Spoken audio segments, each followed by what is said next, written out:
You are listening to episode 76 of the Game Deflators Podcast. My name's John. Here's Ryan. Hey, everybody. Here at the Game Deflators Podcast, we like to talk about games we've recently picked up, games we're currently playing, and we drift into the lead with today's Inflation-Deflation Challenge. So I think we said it last week on the episode, but this week we jumped into Ridge Racer 4. And of course, we played on the PlayStation Classic because that was the most easily accessible. But Ryan, as part of my gaming pickup this week, I actually got a copy of Ridge Racer Type 4. Perfect. It's awesome. Perfect. So you can really attest to the value of each of these different versions. Yes, exactly. So it'll be awesome. I really wish though I had that limited edition copy that we were just talking about. Mm-hmm. That thing looks sick, dude.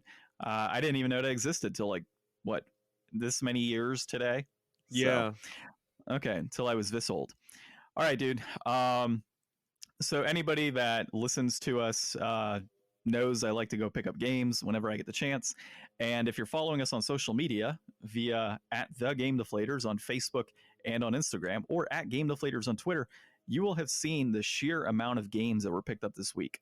This is a legend, folks. This is a legend. John has joined the Hall of Heroes. This is absolutely ridiculous. So I don't want to get into too much on the financial aspects of how much I spent, but let's just say I spent well below the retail value on everything I'm going to mention today. And I'm not going to go into like super deep, like every single game on the list, because it's absolutely absurd. But if you go onto our Facebook page, you can actually see all of the games on there and several other Facebook pages out there, as well as our Twitter and our Instagram. I've posted it all over. It's crazy. It's amazing. So, Ryan, I'm going to let you go ahead and start with your pickups and you're currently playing, and then I'll get into what I'm currently playing, and then the pickups, because it's just a lot. We're going to be on this for a bit. All right. It's story time too. Yeah. So it's truly amazing what John had. I obviously didn't pick up anything, and even if I did, it would pale in comparison. This week I played a bunch more Animal Crossing. I didn't get any Persona time in at all this week, but playing the PlayStation Classic last week got me interested in kind of doing something that I've been thinking about doing for a while, and that's hacking the PS Classic. So the tools are very easy. All you need is a compatible flash drive. I also have a wireless controller plug-in, so I can just sit back and play with my DualShock 4 and load up like whatever games I feel like on there. And it really, for, I don't know, putting an extra $40 into it, and I got the PS Classic for $20. So I spent like maybe $60 total to get this whole setup running. And I mean, it just feels great. I was playing some Symphony of the Night and some Tomba, and it was pretty fun. Yeah, man, you're going to have to hook me up on that. So we can actually, rather than having to, take PS1 games off my shelf and risk getting scratched and all that, we can actually just play it on, the PS Classic, which is really what they should have done to begin with, put more games than what's on there. Right. Yeah.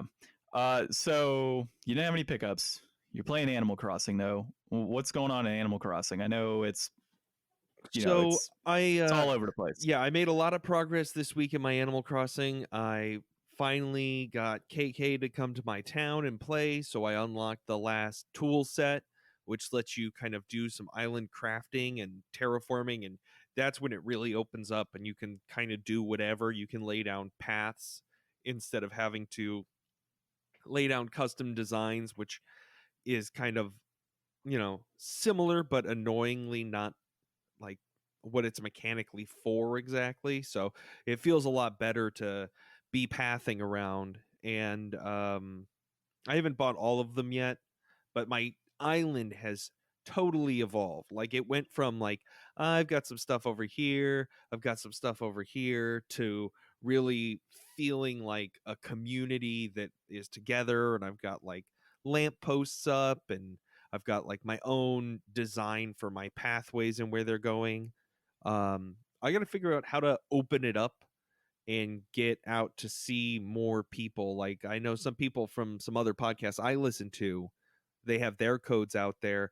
Maybe I can post mine on. I need to get mine linked to our social media so I can start sharing my pictures and stuff. I wish I had done that a long time ago. It always escapes me to think to do that.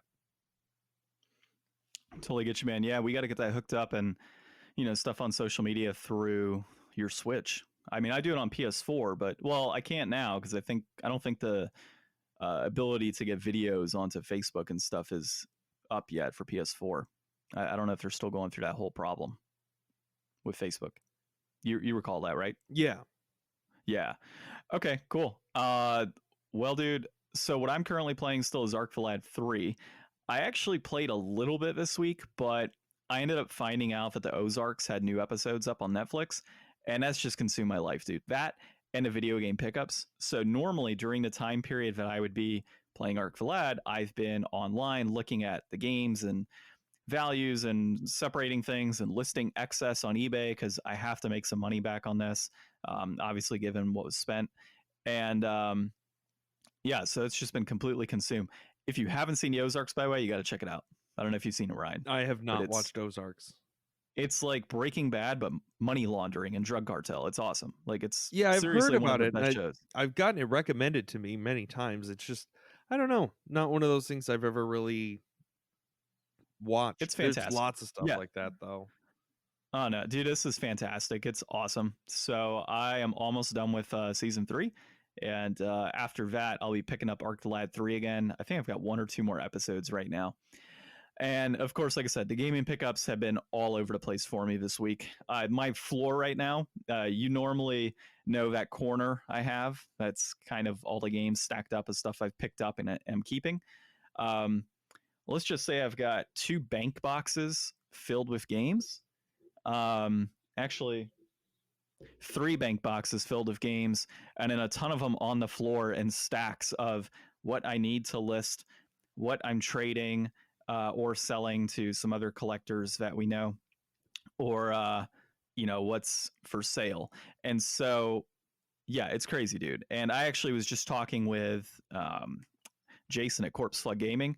He looked at it and he's like, I want this, and this. And he's like, let's look at a trade, or can you cut me a deal, anything like that. So, I'm willing to work with some people, and I think I might have a surprise for you, Ryan, out of all of this. A surprise? So, yeah, it's better than a Legend of Dragoon empty case that I thought you didn't have. Is it Gundam Journey to Jaburo? No, it is not good. Dude, I didn't find any Gundam games. I'm shocked. Out of all of this, no Gundam. So ridiculous. Okay, let's get into it, dude.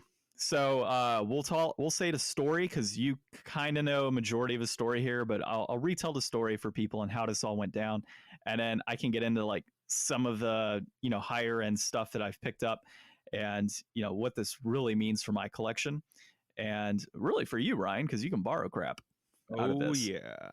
Yeah, like there's tons and tons of stuff here. Okay, so little old John is hanging out in his house on Saturday. Little John?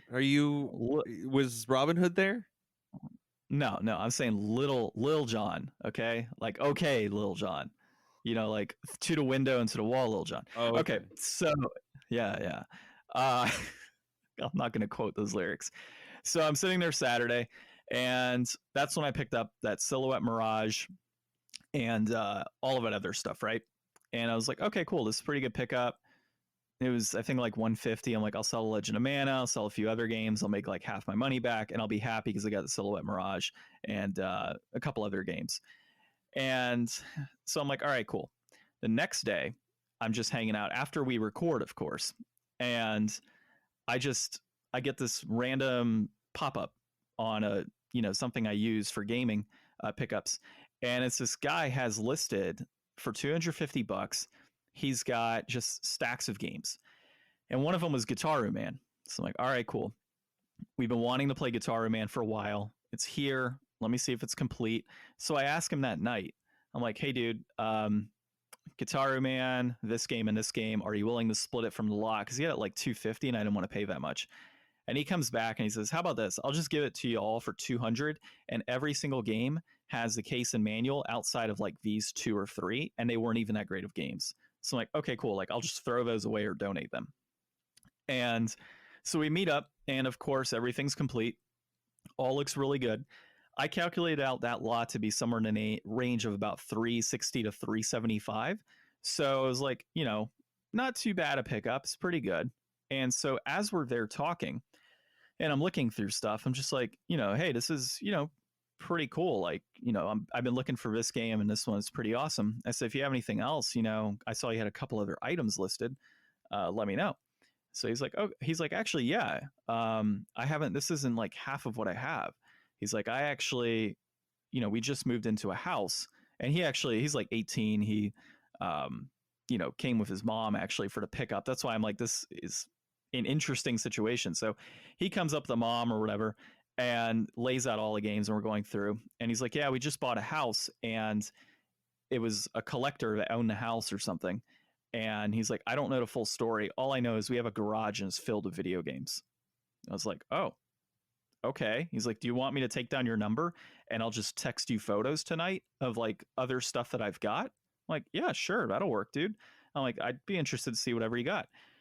So this guy messages me later on that night, and I just get like this random image of a bunch of PS2 games. And I'm going through, and it's like JRPGs, Blood Will Tell is in that in that bunch.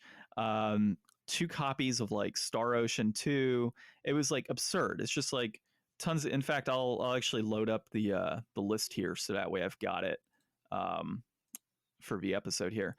So yeah, it's got Blood Will Tell in there, Gradius 3 and 4, Drakengard, Capcom Fighting Evolution. It's got Shin Megami Tensei, Nocturne in there, Nightshade. Like, it's crazy. Virtual on Mars. Like, these are all games that I had just like either never seen or are just, higher end games. I mean, dude, there's a copy of Silent Hill 3 in there, for God's sakes, in Shining Force, Neo. So it's like all over the board. So he sends me all the PlayStation 2 games. And at this point, I'm like, holy crap. I'm like, this is good stuff. I'm like, if he just charged me $200 for this lot and it was worth about $360, I'm like, maybe he's going to be in like that $400 range for all the PS2 stuff. So he pretty much, the next day I'm working, and around lunchtime I get a text that says, hey, do you want to meet at like 5? Like, yeah, sure, dude. I'll meet at 5. No problem. And so he says, oh, and I found a bunch of PlayStation 1 stuff. I'm like, no way. There's no, like, seriously? Okay, let's see what he's got. Dude, this guy unloads on me Ray Crisis on PS1, complete in box. Xenogears. In there is Raystorm. Guys is in there. And then, of course, we've got Elemental Gearbot. We have Grandia in there, Wild Arms. It's just like, it just goes on. I mean, Final Fantasy VII, Final Fantasy VIII, Vanguard Bandits, Hell Knight, a PAL game, some TurboGrafx games like Cosmic Fantasy 2 and Exile. Like, it's crazy how many games are in this collection at this point in time, right? And I'm just like, what the heck, dude? I'm like, this is nuts. And then he sends me a complete in box PlayStation 1 Mini with the screen on it. Like, Ryan, at this point in time, I'm like, holy crap. Like, I'm going to be spending a lot of money here. Yeah, this was like every other day this week. John's like sending me pictures and calling me and being like, this guy's got more stuff. I'm like, I mean, he lives in this house. Shouldn't he know what's in there? I guess I just moved in. I have no idea. Like, I have no idea what's going on. And so he's just unloading all these photos on me. I'm like, holy crap. So I asked him, like, how much do you want for this particular set of, I'm like, how much do you want for that? The PS1 stuff and the PS1 console. Oh, well, I want this. So he tells me, I'll be open with this price. He says $350. I'm like, okay. I'm like, that's really, really good, actually, for me, not for him. And he's like, I'm like, okay, well, what about all the PlayStation 2 stuff? And he's like, oh, how about 400? I'm like, okay, so you're looking, so I'm like 750 total. And he's like, no, sir, $400. I'm like, what? Like, no way. I'm just like about to like shit a brick at this point, like as to how excited I am. And he's like, oh, and I found this stuff too. He pulls out Arc the Lad, okay? Complete unboxed copy of that, which I already have, obviously. And then he says, here's a box of Japanese games. I look in the box of Japanese games, and I see the 2 Super CD games for TurboGrafx 16 in there. And I see a copy of Diablo tucked in there as well, for all these Japanese games. I'm like, yeah, how much do you want for that? He's like, $20 for the box. I'm like, what? So I'm like, this is nuts. So I also asked him for a couple 360 games. So he had a couple 360 games in it was Alan Wake, and he had Konami Classics. So I paid more retail for these, but I'm like, yeah, go ahead. And how much for those? And he's like, I'll just toss them in. I'm like, okay. I ended up throwing an extra $30 his way, so it was like an even 500. But I bought all of that, okay, for $500. And so I think we're right now at 700 total. And I'm not going to go into further details on the rest of the money, but so $700 total for that. I get home and I calculate everything up and realize that price charting is not always the most accurate thing. So copies of, say, Blood Will Tell, while it's not complete, I know it's like $227 the manual. It says on here loose $99. I have the case and the disc, so it's obviously a little bit more. So we could probably fluctuate like $200 on all of this and say it's probably a little higher. I calculate all that out, Ryan, and it was about $2,700 to $2,800 with maybe more with just those 2 collections. Yeah, I mean, this is one of those things that, like, I've heard people talk about, like, oh, their holy grail pickup of a game, but I mean, this is like hitting the lottery. The amount of stuff, like, you just picked up full lots of ridiculous items. Yeah, and before anybody listening to this is like, oh, well, you hose the kid and everything else. Like, look, the guy has access to the internet. He had stuff listed at $150, $200. He knew what some of his stuff was valued at. I'm thinking he just wanted to offload it. Family was like, look, just get rid of it. There's too much stuff.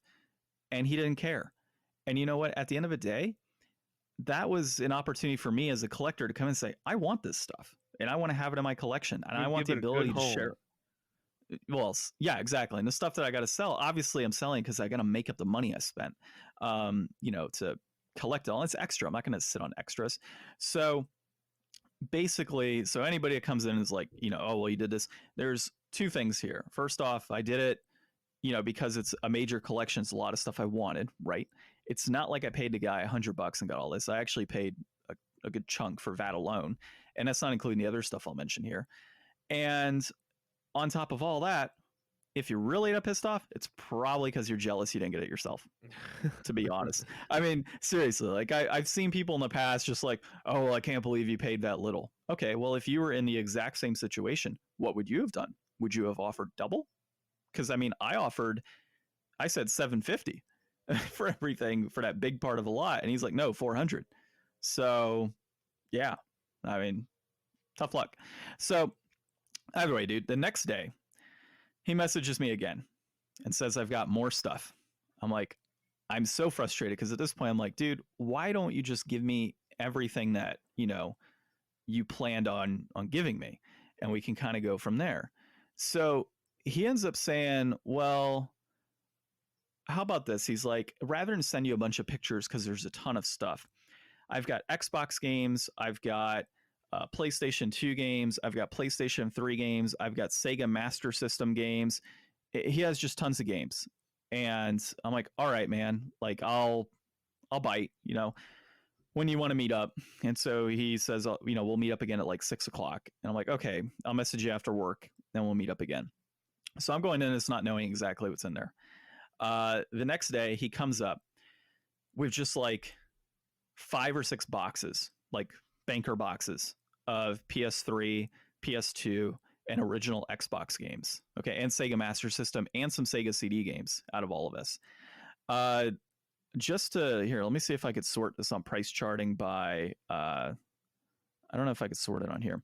So out of this, dude, I got like a brand new copy Tales of Xillia, the Fatal Frame series. One of them was cracked and broken. I got a copy of Stubbs the Zombie, which is a super rare game on the Xbox.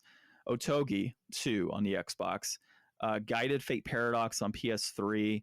Hyper Dimension, Nepatina MK2, Toe Jam and Earl 3, Dino Crisis 3.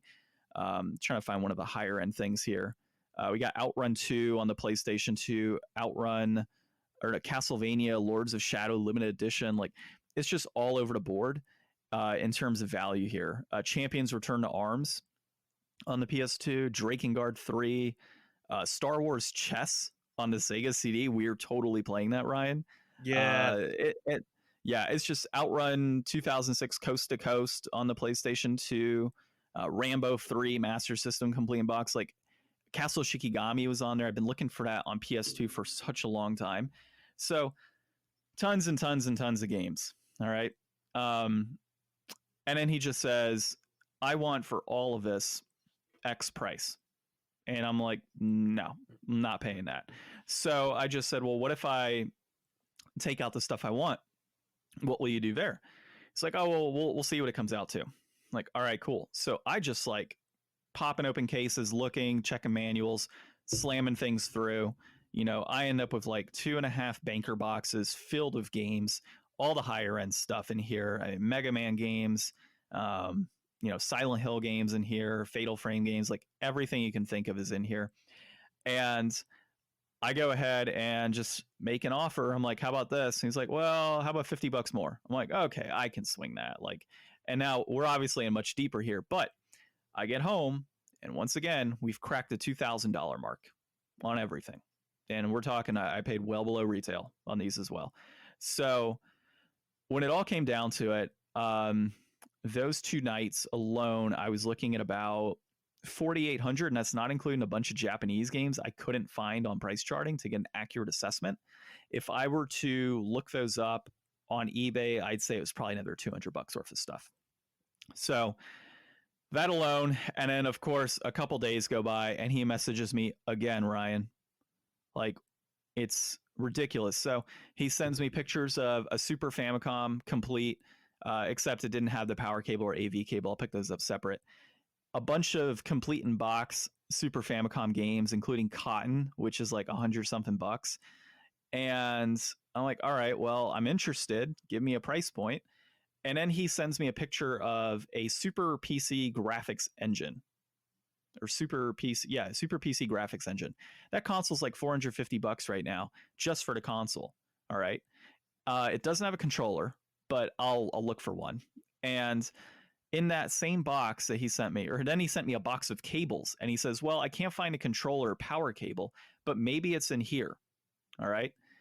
I look inside the case. There's a flippin' TurboGrafx 16 copy of Splatterhouse, and there's a Sega Saturn, and there's a Wavebird, and there's a box for Castlevania 4 on Super Nintendo. So at this point, I'm like, just bring the box of wires. I'll see what else I could find out of there. I wasn't excited about this particular part of the pickup because it was kind of high. At worst case, or really best case scenario, I think I'll break even and get to keep all the Super Famicom games for what I paid. Well, no, I'll definitely go above breaking even for what I paid. But either way, dude, like, it's crazy. So in that same box, like, what wasn't pictured in that box of wires that he had sent me was a complete in box Sega CD, the action pack, 2 Wavebird controllers, not just one. It was a real copy of the final or Castlevania 4 box, so it wasn't fake. And of course, Sega Saturn, Sega Dreamcast. There's a PC Duo R loose in there. Like, it's crazy how much is in there, and that's not counting the collector's edition boxes of Catherine, Ni no Kuni, Wrath of the White Witch, and Resistance 2, as well as some other PlayStation 3 games I didn't have. So all of this combined, dude, I mean, we're talking in a range of, it could be anywhere from like $5,500 to $6,500 worth of stuff. Wow. Like, just this week alone. It's crazy, dude. And that's not including the stuff I picked up during the Saturday before we had our last episode. Mm-hmm. So, dude, I'm swamped. I actually bought a printer so I could print labels and then have to keep going to the damn FedEx store to go print labels. Yeah. I mean, that's insane. That's one of those things that, you know, hey, if you're out there and you're serious about collecting, you know, you don't see something like this happen that often. And I mean, it does happen. You just got to get lucky. Yeah, I mean, and I'm not doing this to really like brag per se. It's just like No, super it's exciting. showing the people out there that are like, man, I keep going to thrift stores and not finding anything, or man, nobody's posting anything on the Craigslist in my area or whatever. But you know, Well, and here's the thing that a lot of people don't think about. Um, I asked a guy. I said, "Do you have more stuff?" Yes. Let me take down your number. Okay. Before all of that was purchased, he said that he had already sold some PS2 games to somebody. So he probably sold some good stuff to somebody else, and I didn't know what it was, but he sold it. That person didn't think to ask. He sold a Nintendo 64 earlier in the week to somebody. They didn't think to ask if he had more games. He sold Super Nintendo stuff complete in box to somebody else. I kind of wish I would have picked those up now that I think about it. They didn't think to ask if he had more games. So you've got probably 4 to 5, maybe 6 sales that happened before I even got to mine. And nobody thought to ask this guy, do you have any more video games that you're willing to sell? Not a single person.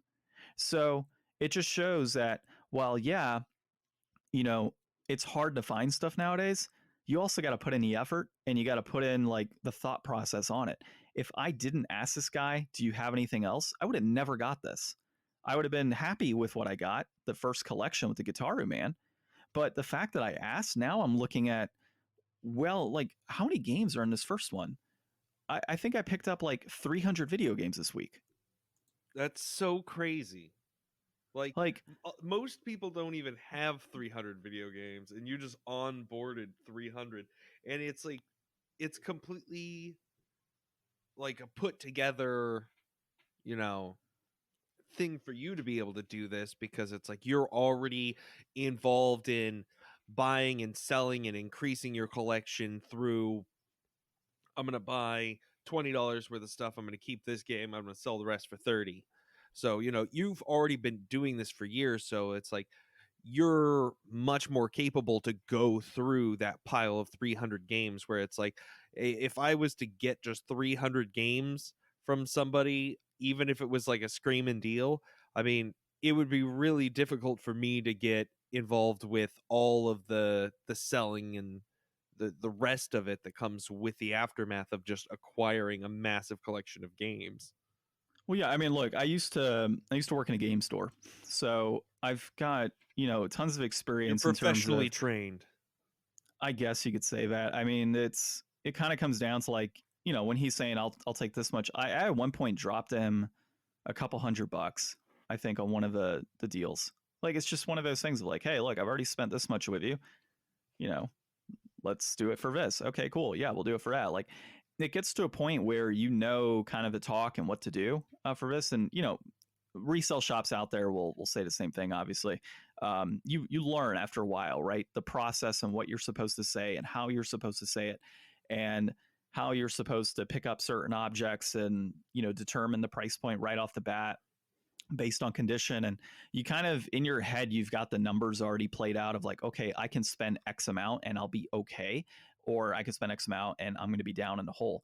The other benefit for me obviously is how long I've been doing this. It's like I think over 10 years now that I've been collecting. So for my stuff, a lot of what I picked up, yeah, it's extra because I already had that stuff, so it didn't hurt me to pick up a large lot. Now if it was just, I wouldn't recommend it necessarily unless somebody's buying this just 100% flip it and not collect. Like if I break even, I'm happy on this 100%.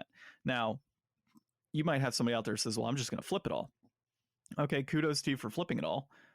Good luck. I mean, it's a lot of crap, but now, say it's somebody out there who says, well, I want to collect it all and I want to buy this huge collection. Well, now you're in a hole quite a bit of money and you don't have the ability to like pick out stuff. And like, dude, there were several games that I had already that didn't have manuals. I pulled the manuals out of the versions that I picked up and was like, all right, cool. Now I'll sell this just disc in case and I'll keep the manual. Like little stuff like that. Like these are ways to bolster a collection. It's ways to increase the collection. And at the same time, it just keeps that hobby alive for me. And it's just a thrill. Yeah, it's just a lot of fun to do Yeah, this. and Like, dude, it's got to yeah. be so much more rewarding to run into this like in the wild than like specifically going on eBay and buying one game. Yeah, exactly. Dude, This I is the laughed thrill so that hard. keeps it alive. Yeah, I very rarely go out and buy like games for a high-end price on eBay. It's typically if I like really want the game, and it kind of goes into that same respect of these collections, right? So like I just picked up, it was like $50. I picked up a copy of Ikaguda, okay, on the GameCube. Okay, great. Like I picked up a copy of that. Now, if I come across it in a collection down the road, that money's been spent a long time ago. So now when Ikaguda comes up, in a collection, I could be like, cool, I'll just sell this. So I'll make up some of the money from the collection. It's just always worked that way. And it's it's a lot of fun, dude. There's a thrill in it. And you're right. Like I laugh whenever somebody says, "Oh, look what I found in the wild." And they post up a picture of a bunch of, super hard to find games, but they have like price stickers on them from a shop. So it's like, you didn't find these in a wild. You went to a store. Yeah, it's in the wild, I guess, but you paid retail rates for this. Like that's not in the wild. In the wild is finding something like this or going to a garage sale and finding a massive Super Nintendo collection. Um, Actually, if anybody wants to hear a really cool collection story, Corpse Flood Gaming, he's actually got, I forget which video, I think it's his third video. He's got a massive collection that he picked up years ago from some lady. It had like the Tales of Destiny games on PS1. And he's got like all these crazy RPGs he picked up, PS2 games, and he got it for like this absurdly low rate. I mean, granted, it was several years ago, but he picked up a ridiculous collection. And it just goes to show, like you were saying earlier in this episode, you can find this stuff. You just got to be committed and look for it. And not everybody is. And that's fine. It's like a part-time job for you. Yeah. I mean, honestly, the amount of time it takes me to. It isn't, if the IRS is listening, it is not an actual part-time job. It is merely a hobby. Yeah, I mean, it really is, because I'm not making money off this in any means. Like, this is not supplementing my life. It supplements a collection. It's like collecting cards. I might sell a couple cards to get a couple cards. But regardless, at the end of the day, yeah, there's a lot of time. Like, if you consider the gas money necessary to go out and meet, the time that's needed, and how you value your time, the shipping labels, the products to ship this stuff out. The printer I just bought because I don't want to keep going to flipping FedEx to print out labels every damn time I need to ship something. Packing envelopes, boxes, like everything that's needed to do this. Like, is it run like a business? I mean, you could say that, but it's not a business, and it's a lot of time spent just to keep in this hobby, and it's an expensive ass hobby, to be honest. So yeah, I mean, there's other collectors that'll 100% side with that, dude. It's not cheap to do this. And it's a lot of time spent. So regardless, I'm stoked for you to come out and look at all this stuff I'm keeping. Man, will I even be able to fit in the room? Right now, there's a little bit of a corner for you to fit in. I mean, and you still have all those boxes of stuff in your garage, too. Which boxes of stuff in my garage? The big boxes you were digging through to find the Game Gear? Oh, yeah. That's true. I got 3 totes in the garage that are filled with game stuff, too. Yeah, that's all extra, though. You need to get a bigger house. Yeah, I need a basement, dude. That's one of the things that sucks about living in Arizona. Finding a basement out here is like... It's tough. I've only ever been in one person's basement here. The closest thing you can get here is like a loft or a ranch house, because ranch houses have like these... what do you call it? Like this separate side room that you can go in, and it's kind of like a basement. It's like a half size type of thing, but it's not like full scale basement. Yeah, dude. If I had a full scale basement, man, you'd be coming over. You'd have arcade machines, a podcast corner. It'd be nice, but that's not the reality of the situation. Well, so I get so jealous when I see basements. So that was story time with Uncle John, and I hope you all enjoyed. And I hope all your mouths are watering, and I hope all your dreams are filled with future awesome pickups that will come your way eventually. Yeah, I'm seriously like super excited about this. I'm really happy. Good karma. I don't know what the hell I did to get this, but I don't either. You'll benefit. I don't know either, man, because I can be a real asshole. So you'll benefit from this, obviously, because you're gonna be able to pretty much play whatever the hell you want out of this. For anybody out there who isn't interested in collecting, find and make friends with somebody who is. That's the second best thing you could do. Oh yeah, Ryan's got like, what do you got, like 2 or 3 of my games right now? I think you have Sekiro, you've got my Persona, and then you've got what's the other one on Hellblade? PS4? Yeah, Hellblade, Senua's Sacrifice. So yeah, so Brian's over here with about $100 in games roughly. I think no, not even that. It's less The than that. library of John. Yeah. Ryan comes over and he's like looking at my shelf of what he wants to play. My wife's even worse. My wife comes in, she's like, "What do I want to play?" And she's like flipping over stacks of games and stuff, making a list online. Like, yeah, she's pretty crazy about it too. So it's fun though. And when friends come over, man, it's always a blast whenever we have like a party or something and people want to play like Mario Party 4 or they want to jump into like some Mario Kart. It's like, hold on, let's go to the game room and see what we can play. Like it's a ton of fun. I enjoy it. So it's more of a sharing it with people that come over, like while, yeah, I've got to flip stuff and that doesn't make some people happy. It's kind of reality. I'm not going to sit there and like just theoretically say I spent like $4,000 on this. Would you really expect me to put $4,000 in and like just kind of let it sit there? Like that's kind of dumb. I'm not going to get through all of that. So it's nice to be able to have this and share it with friends and family to come over, and it makes for good times and it's just cool to look at. Like it really is. So, and this seriously pales in comparison to some people. I think Corpse Flood, he's got like 4,000 games. It's like double my room, and that's Corpse Flood Gaming for you. That's so many games. I know. I think I might have cracked 2,000 this week. Like it's nuts. So, all right. Well, that's a lot of talking from Uncle John. So let's go into our overall podcast, remaining podcast episode sections here. Yeah. So this week, you go ahead and do it. Yeah, I'll take over for a little bit. So this week we've got a couple Sony articles. We're going to start off with this one, which was just released yesterday. Is Sony may scrap original PS5 console, price, release date, reveal plans. So this is by Callum Williams over at Game Rant. And we've all seen the latest Sony news out there about the controllers. We've heard the latest Xbox news about their, kind of rent it till you own it price points that we talked about last week that I thought were so cool. Well, this week we still don't have a whole lot of official Sony news, but no actual concrete price point, no actual concrete release date. I saw a few articles throughout the week talking about, they're going to limit the production of the PS5 because they think it's going to be too expensive and not enough people are going to be able to afford it during, the ongoing pandemic. And, let's do a softer launch than what we originally suspected. So this article kind of goes in the face of that. And despite the COVID-19 situation, despite the intense marketing and all the plans and public information we know about the Xbox Series X, they're saying that in this Bloomberg article that they might both debut at $450, making nearly $100 loss, because the previous projection was somewhere between $499 and $549. So they might already be knocking the price down by $100 before it even launches, just to stay competitive, because that's what they might be thinking for the Series X. And that's, we've heard of Sony taking a loss on its consoles for years in the past.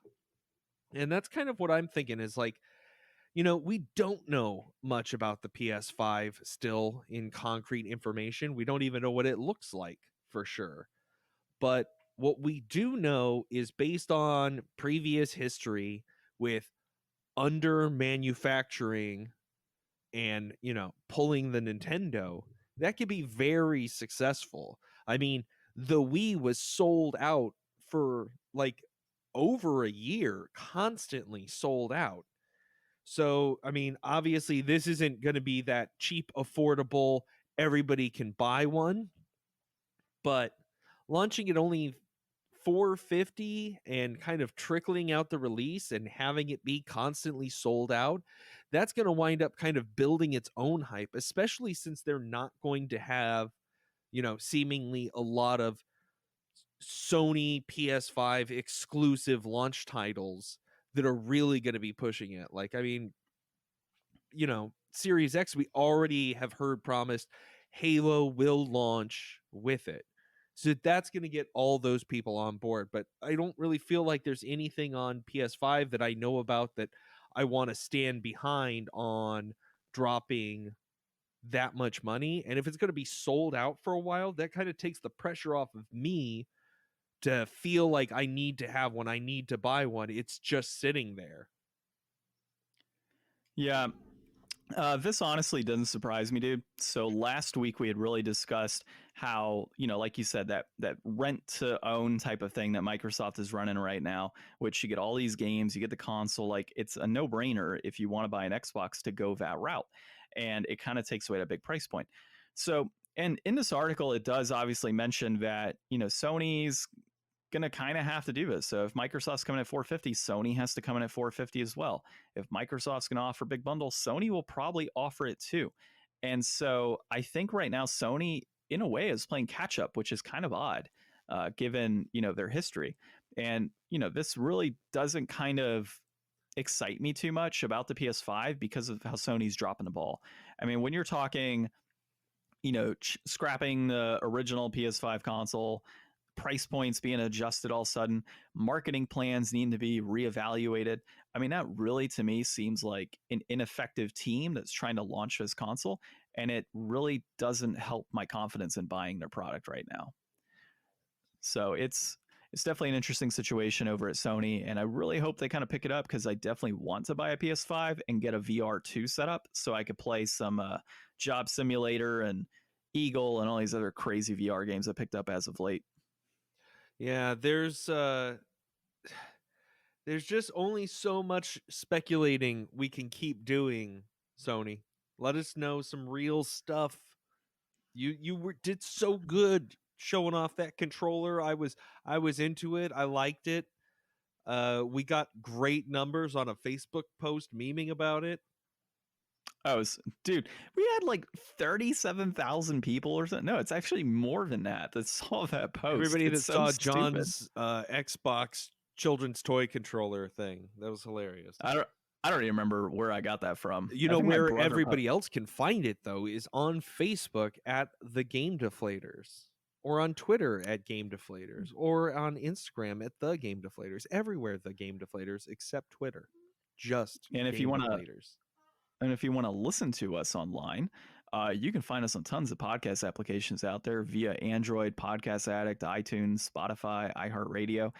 Really, anywhere there's a podcast, we're on it. If we're not there, let us know. We'll try to get on there. Plus, give us a 5-star review. It's always nice. And if you can do 6 is even better. And you won't be the only one listening because this week we had some Sony patents come out. Sony patents pet-like feeling deduction, in quotes, robot companion for gamers. So this is a Eurogamer article by Matt Wales. And I guess that this was initially submitted back in 2018, but it just popped onto the U.S. Patent and Trademark offices earlier this week. This came out yesterday, so I guess last week is when this came out. So this is really a weird thing that kind of creeps me out, but kind of is coolish. Imagine a fluffy cloud with 2 little Q-tips for arms and big googly eyes. It's like a just a little puffball is the picture that they have here, and obviously it's just some sort of placeholder.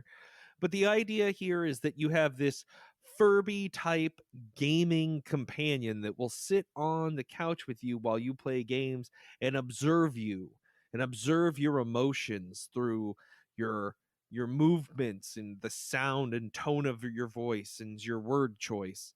It really is like a next level Furby iPet kind of thing.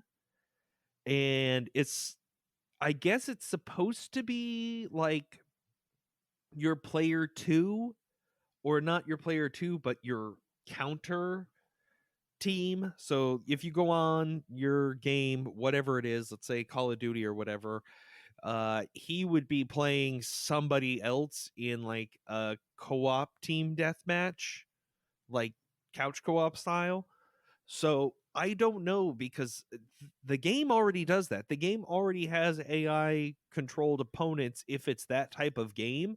So unless this thing is just able to play all video games, which would make it probably like a really crazy AI, I would expect, to be able to, you know, go from different games and different genres and be able to do all of that, seems pretty advanced.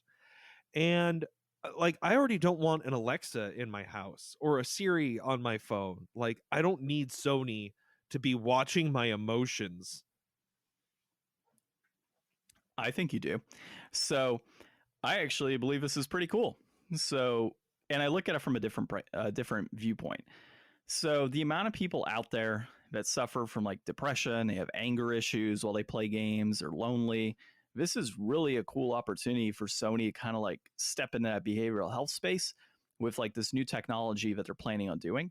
And dude, corporations are not your friends, John. Real people are your friends. This is a way to market to people and steal more private information for AdSense.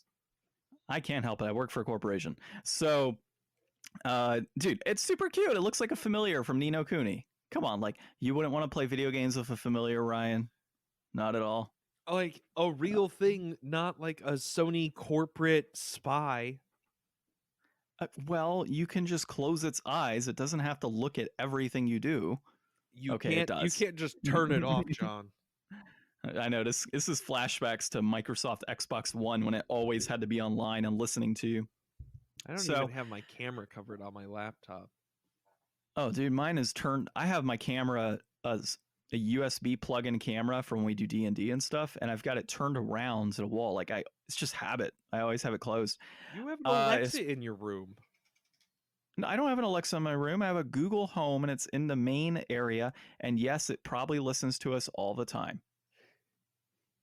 I did ask it recently if it liked to spy on me, and it said no, and it read me its terms of service. So I don't know how much truth I can take. I think Google Home's lying, but whatever. Don't worry, John. I was not programmed to lie. Crossing fingers now. So this is pretty cool, though. I do like it. I think it's a different viewpoint in terms of, you know, having a companion there to play games, especially if you don't have somebody you typically play games with. And it's you know, it kind of feels like a pity party in a sense, and it's, I guess, how I'm playing it off here, but I still think it's cool. It's the future, dude. I mean, you're gonna have this will really kick off once the sex industry gets a hold of it. Oh, 100%, dude. It'll be like having a girlfriend that plays video games with no commitment. It'll be perfect for some people. Except I don't exactly want to say you can't do anything with it, because somebody out there will prove us wrong. What's that order on the internet? What's the rule? Rule 34. Yeah. I can see that happening here in the next few years. I'm sorry, Sony. Keep that little guy zipped up tight. Yeah, we need to put like some chew guard technology on there from, you know, the puppy toys. That's make sure it can. Yeah, if it can observe, make sure it can defend. Can you imagine that?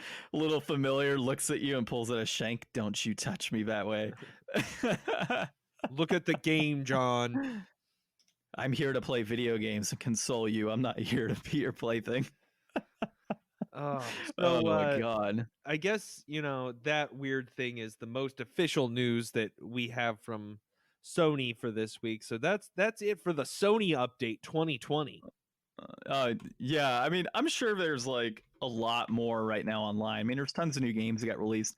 Like Nier Reincarnation gameplay just came out, and there was some random like PS4 game called Wild, I think, that just had like something come out. And also, I heard recently like Ghost of Tsushima is supposed to be delayed, which, oh, surprise there, delays on Ghost of Tsushima. So yeah, there's lots of news out there right now. Before we jump into the next thing, I had to tell you. So I read recently that they're going to put Crysis Remastered on the Nintendo Switch. I'm pretty sure people's Nintendo Switches are going to just burn when that game goes in there and it tries to process it. I've never played Crysis. Noah Caldwell-Gervais, shout out to him, has a really good video on the Crysis series. Yeah. Oh, dude, I'm on one of our aggregate sites. We missed this opportunity to talk about Pope Simulator. It promises a realistic depiction of the life as a Supreme Pontiff by PC Gamer. For folks that are listening, I'm going to put that on our Facebook page.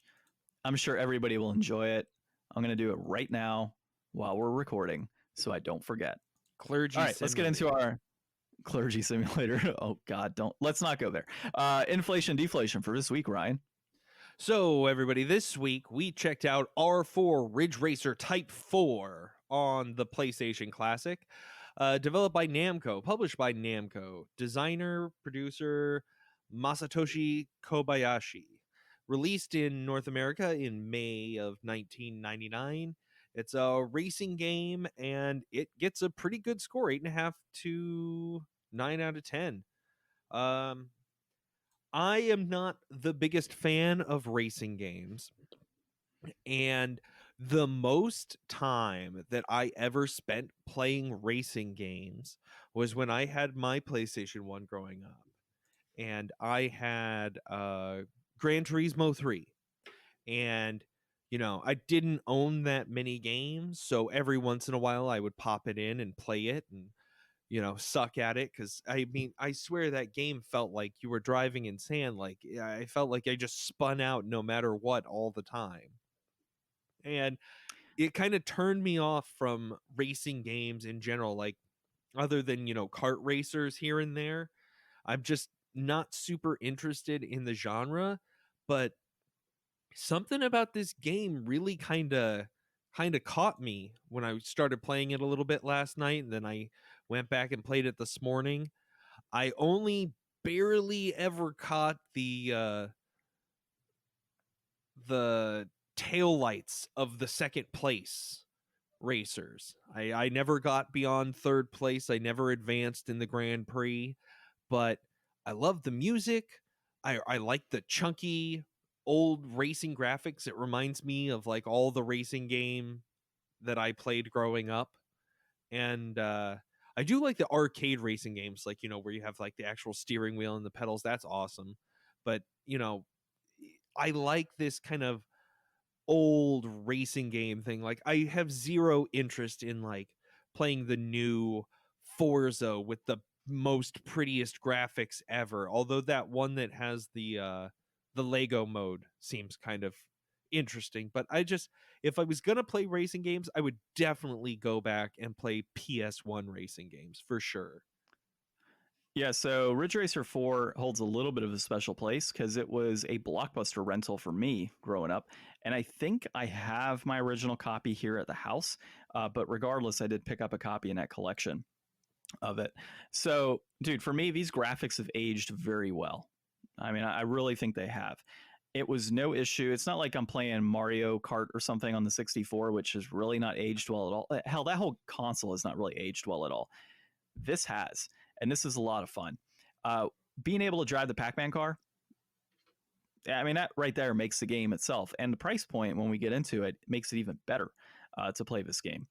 In my experience playing it this week, though, Ryan, I ended up getting second place was the highest I got. And then I got third place overall in the Grand Prix. It's been a long time since I played this, but I love Ridge Racer games. I have Ridge Racer 7 on the PS3. That one's one of my all-time favorite racers as well, and I'm really good at it. And the drifting, while it's been a while, I was able to kind of quickly pick it back up. So within the second heat, I was just sitting there drifting corners like nobody's business. It was awesome. So I did see the taillights of the first place car, though. That I did see. So it was pretty cool. I didn't get anything below third place. Yeah, needless to say, you probably would have smoked me. Oh, 100%, dude. I love racing games.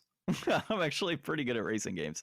I know. We still need to bust out that controller you got. Oh, no. Oh, yeah, the wheel. I might sell that later on. We'll try a couple games, and then for testing purposes, and then I'll get rid of it. It's kind of bulky. But it's the PlayStation 3 racing wheel with holy crap. With pedals. found there's 320 cars in this game. Yeah, it's pretty extensive. I might actually like play some more of this when I get home later. It's fun, dude. It's a great game. And when he says going home, he's in his office. Which you're so flipping lucky, dude. Like I wish I could record at a separate office. Yeah, I mean, it's not very often that I do non-work stuff here. I do have like a little break room that I've run D&D in before. Like it is kind of nice to have like a space that I can go to that's away from home where I can focus on a task and get something done that needs to get done. If we could get that business idea up and running, I know we've had a lot of stuff going on this year, but man, wouldn't it be awesome if we had like a spot that we could just go to every week? Call our own that we could do whatever we wanted with. Yeah, and then like hang out before business opens and just straight out record, do our thing, and then like have the store or restaurant, whatever it is, up and running. We'll get there. Yeah, John. We'll get there one day. We got to wait for this pandemic to be over. Everybody, go out and support your local small businesses. Go to a restaurant that could use some help right now, and even if you're not interested in some food, like just go to a place and buy a gift certificate that you can give to somebody later on. Like it's the gift that keeps on giving. It helps them now, it helps somebody else later. There's a lot you could do in this time to try to help people. I know they're talking about reopening the country and stuff, and yeah, I don't want to get into all of it, but everybody stay safe out there and do your part. And like Ryan said, support your local businesses. If you're a game collector, definitely look into a lot of those local game shops are doing curbside pickup if possible, if they have a website launched. I know out here, man, we've got Fallout Games. I don't think they have a website with all their stuff listed, which sucks for them. But I do know, because I picked up some games recently, Price Busters Games out in, I think it's a panhandle of Florida. They've actually got some titles that they've got listed online, Magic cards, tons of stuff. Like support businesses like that when you can. It doesn't even have to be in your local community. If they don't have the ability to do curbside pickup, do it with small businesses across the country that can actually ship stuff out to you, that are working behind the scenes to be able to sell their product and make some money during this time, because it's really difficult for a lot of small business owners. And I know several people that work at different game shops have lost their positions because they're just not open. Well, so it sucks, man. While you're out there browsing the internet for to support local businesses, if you happen to find R4 Ridge Racer Type 4 out there, this is what you can expect. Complete in box, it's going for $14.96. That peaked at $21.97 back in January of 2019. That's trending up right now. So get in now, because obviously it could go up another third. So that's a pretty good deal. Loose, it's $7.12. That peaked at $7.90 back in July of 2019, and that's pretty much a flat line. Like you're gonna find this game for about $7. And in the wider world, for those of you who need the ultimate experience, you can get the limited edition North American release for about $80. And the cheapest version, if you just want to race and you just want to listen to the music and you don't want to read any of the words on the screen, or if you know Japanese and you just want to get a really good deal, you could get the Japanese release at $1.19. And that's complete, that is the complete inbox version. See, I told you the Japanese market's like a crazy place over there. So racing games are obviously one of those games that it's like you can really just like with your phone and Google Translate, you could up and down just buy the Japanese version and be fine. Yeah, and for something like racing, yeah, for sure, dude. Like it's basically numbers and racing. Yeah. I mean, how much? And in fact, the PlayStation 1 version of North America, the button for accepting things is circle, which is actually what it is in Japan. So if you think about it, this is pretty much a straight port from Japan. Yeah, it's got all the confirmation stuff.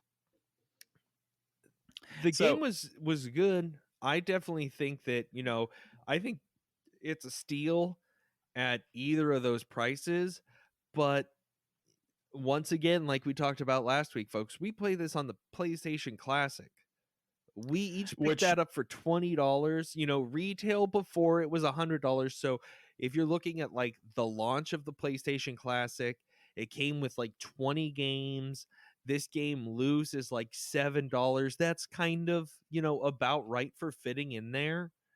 But I think it's a good game, and I think that if you're, like we talked about earlier, if you're a collector, if you like owning the games, I could see spending $15 on this game being worth it for that.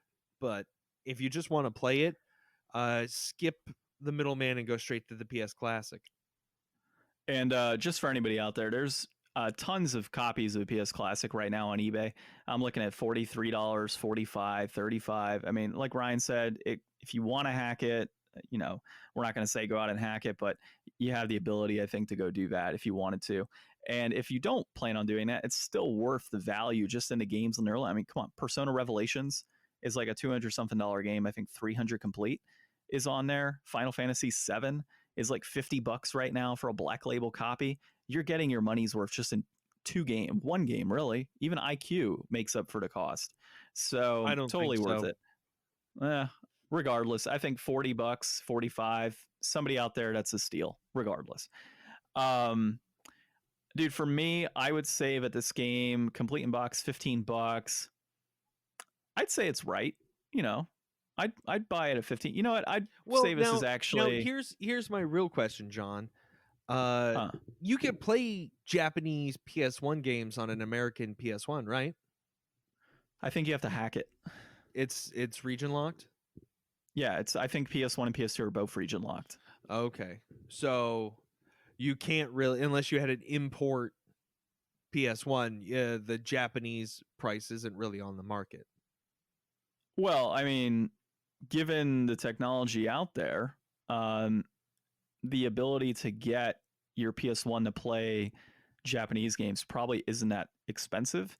So if you wanted to open yourself up to a whole broader market, you can do that. And then also, I'd have to check, but I wonder if the PS1 can play Japanese games. I mean, PS3 can play Japanese games. Because it does have backwards compatibility of PS1 games. I'm not sure on that. So if you have a way to play the Japanese release, honestly, nothing's cheaper than that. Like, not even the PS Classic is cheaper than that. So if you have a way to play the Japanese release, that would definitely be the way I would do it, and just bust out the Google Translate. I mean, that's like an app price. Yeah, for sure. So, dude, complete in box, $14.96.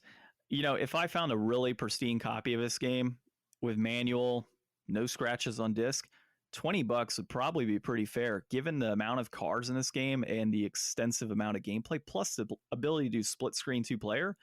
I mean, come on. $20 would be fantastic at this. So I'm going to say that this is deflated. $15 is, that January 2019 price point. That's about where this should be, man. This is a good game. Mm-hmm. All right. So we agree on that, deflated, or? Yeah, I would say so. All right, cool. All right, folks. Not sure what we're going to play next week. Maybe we play a Nintendo game. Do you have the Switch online? No, I ended up not buying it. I hardly play any online games. It sucks. Yeah. Well, because that has access to all those NES and SNES games. Gotcha. Well, you have, don't you have a Super Nintendo? Let's find a version, because there's got to be games on there that you have a physical copy of, and then I have access to the digital copy. Yeah. Okay. Yeah. Just remember back when we played Two Crude Dudes? Does anybody listening now leave a comment somewhere or send us a message and tell us if you ever listened to the Two Crude Dudes episode? Because we played that game, and then I bought it on Switch just to see how similar it was. It was like our second or third episode we did. Actually, it was before we even had official episodes. That was Lost episode 2 or 3, I think. Oh, was it really? Yeah, I think it was one of the lost episodes. So those are actually easy to find. I think it's a lost episode. Yeah, go ahead and send over a list of games to me, dude, that you have access to, and I'll see what I've got a physical copy of. Okay. Well, looks like that's wrapping it up for episode 76. We're finally in the home stretch towards episode 100. We should be there in a few months. What do we say? It'll be like October or September or something? 25 episodes, 4 weeks in a month. That's 8 months away. No, not 8 months away. Damn, my math says 6 months away. So, yeah, about November, October, Okay, we'll be at episode 100. Awesome. Well, thanks for listening, everybody. John, take it away. All right, Ryan almost got me there. So, you've been listening to episode 76 of the Game Deflators Podcast. My name's John. I'm Ryan. And thanks for listening.